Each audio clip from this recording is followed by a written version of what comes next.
How to fix ChatGPT Conversation Not showing. Hello everyone, welcome to our channel. I am Lisa from Create, Login and Delete.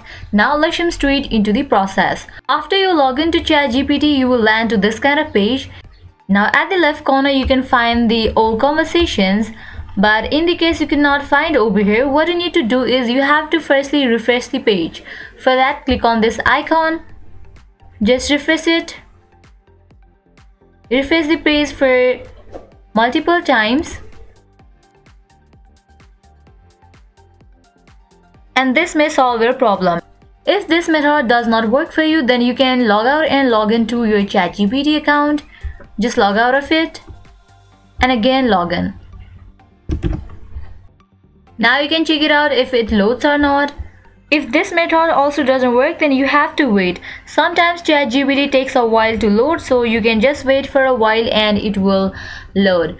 By applying all of these methods, you can fix ChatGPT conversation not showing. If you find this video helpful, make sure to like, share and subscribe. Thank you.